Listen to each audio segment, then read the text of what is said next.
அனைவருக்கும் வணக்கம்.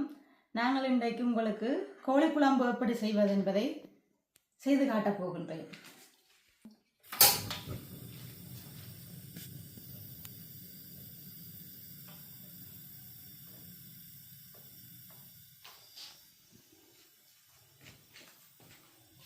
இப்போ நாங்கள் அதுக்கு வறுத்து போட போகிற பொருட்கள்: அன்னாசிப்பூ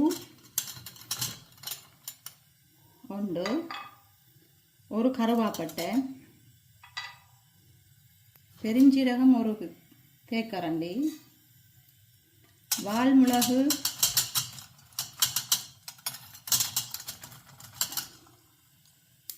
ஒரு 10,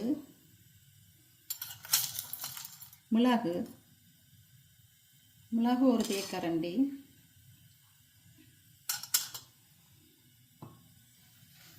எல்லாத்தையும் சேர்த்து அடுப்பை மீடியத்தில் விட்டுட்டு வறுக்கணும். இப்போ நல்லா வறுபட்டுட்டது, கொஞ்சம் வாசனையும் வந்தோன்னு இருக்குது. இப்போ நான் இதை இறக்க போகிறேன்.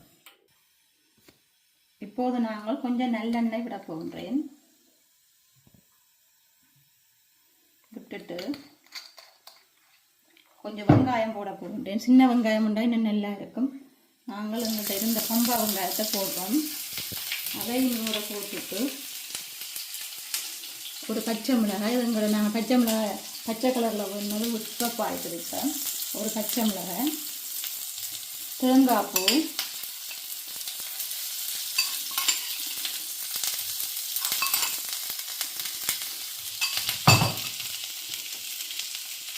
வெங்காயம் சேர்த்து மிக்ஸ் பண்ணுவோம். இது மிக்ஸ் பண்ணி அதை கொஞ்சம் வறுப்போம். அதோட மஞ்சள், இது வந்து ப்ரஸ் மஞ்சள். இந்த மஞ்சள் இப்படி இருக்கும், மஞ்சள் கிழங்கு. இது வந்து ஜெர்மன் கடையில் மார்க்கெட் வழியே விற்கிறது. இங்கே வாங்கினது நல்லா மருத்துவ குணம் நிரம்பியது. கரையும் நல்ல கலராக காட்டும் கோழி குழம்பை. கருவேப்பிலை, இது எங்களோட வீட்டு மரத்தில் இருந்து நாங்கள் உடனடியாக எடுத்த நல்ல கருவேப்பிலை. இதையும் இப்பொழுது போட்டு வறுக்க போகிறோம். நல்ல வாசனையாயும் சுவையாயும் இருக்கும்.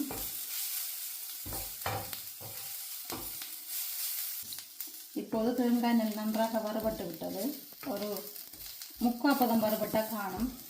அப்போ தான் நெல்லை குழம்பு தடிப்பாக இருக்கும். இப்போது நாங்கள் இதை ஒரு பாத்திரத்தில் கொட்ட போகின்றோம். இப்போது நாங்கள் வறுத்த அன்னாசிப்பூ, பெருஞ்சீரகம், கருவாப்பட்டை, மிளகு எல்லாம் போட்டு வறுத்து, தேங்காய்ப்பூ, மற்றது மஞ்சள், வெங்காயம் கொஞ்சம் எல்லாம் வறுத்ததை போட்டு அரைச்சிருக்கிறோம். அத்துடன் ஒரு தக்காளி பழமும் வெட்டி போட்டு நாங்கள், ஏனென்றால் நல்ல கரு தடிப்பாக விரும்புவதற்காக போட்டிருக்கிறோம். சுவையாயும் இருக்கும். இதுதான் நாங்கள் அரைத்தெடுத்த கூட்டு. இதை நாங்கள் இப்போ வெட்டி வச்ச இறைச்சியோட அதுக்குள்ளே விட்டுட்டு நன்றாக மிக்ஸ் பண்ணணும். எல்லா இறைச்சிலையும் படக்கூடியது.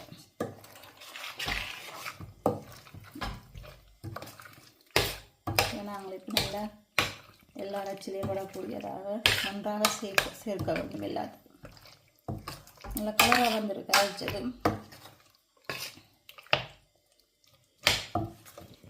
இப்படி எல்லாத்தையும் அரைச்சி போட்டு செய்தால் நல்லா இருக்கும். ஏனெண்டா ஊரில் ஒன்றும் போடாமல் செய்தாலும் கோழி இறைச்சி ருசியாக இருக்கும். ஆனால் இங்கே கடையில் வேண்ட கோழிகளுக்கு நாங்கள் இப்படி எல்லாம் போட்டு செய்தால் தான் நாம் எங்களோட ஸ்ரீலங்காவில் ஊரில் சாப்பிட்ட ஒரு டேஸ்ட்டுக்கு இந்த கோழி இறைச்சி இருக்கும். சமைச்சு சாப்பிட்டு பாருங்க இதே முறையில்.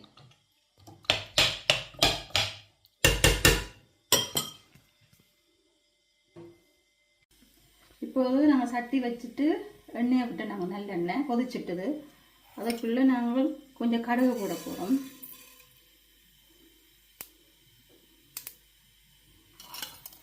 கடுகு, தேவையான அளவு பெருஞ்சீரகம்,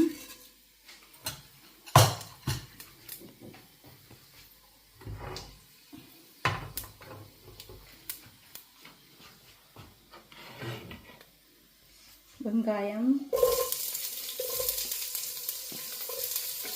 பச்சை மிளகாய் நாங்கள் ஒன்று தான் போடுறோம். பிள்ளைகளை சாப்பிட்றது உரைப்பாக இருக்கும். நீங்கள் உங்களோட தேவைக்கு அளவாக போடலாம்.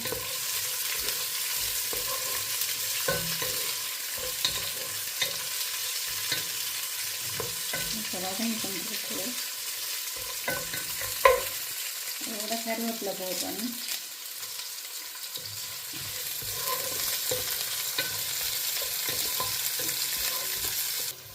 இப்போ வெங்காயம் நன்றாக வதங்கி கொண்டிருக்கிறது. அதோடு நாங்கள் பேஸ்ட்டை அரைச்சி வச்சிருந்த இஞ்சியையும் உள்ளியையும் இப்போ நாங்கள் போட்டு அதையும் நல்ல புன்னிறம் பெறத்தக்கதாக வதக்குவோம்.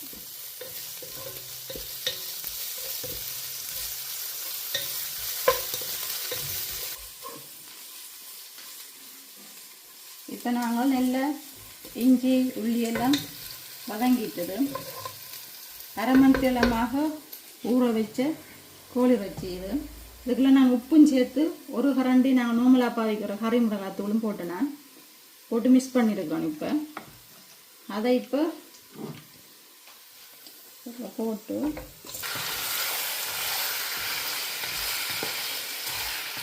இப்போ இதை போட்டு நன்றாக கிளறணும்.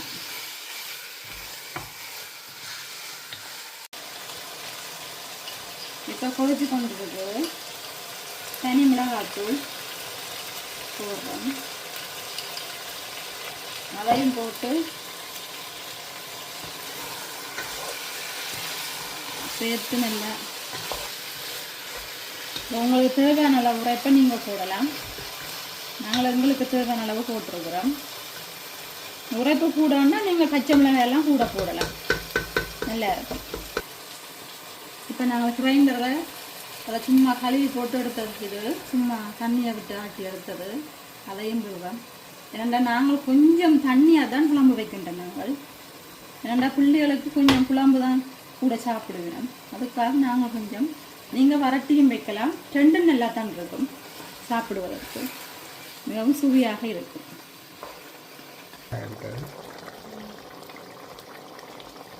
இப்போது குழம்பு எல்லாம் ஓகே ஆகி சரியாக வந்திருக்குது. எங்களுக்கு உப்பு நான் போட்டது காணும்.